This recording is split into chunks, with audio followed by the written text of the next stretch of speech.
దూరానున్న చుక్కలే విన్నా గాని కదిలించలేదా కాస్త కూడా నీ మనసుని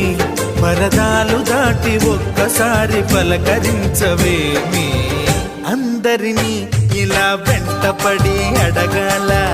సరదాగా నువ్వే ఎదురైతే సరిపోదా నిద్రపోతున్న రాత్రి నడిగా గుడికి చేరిన గువ్వల నడిగా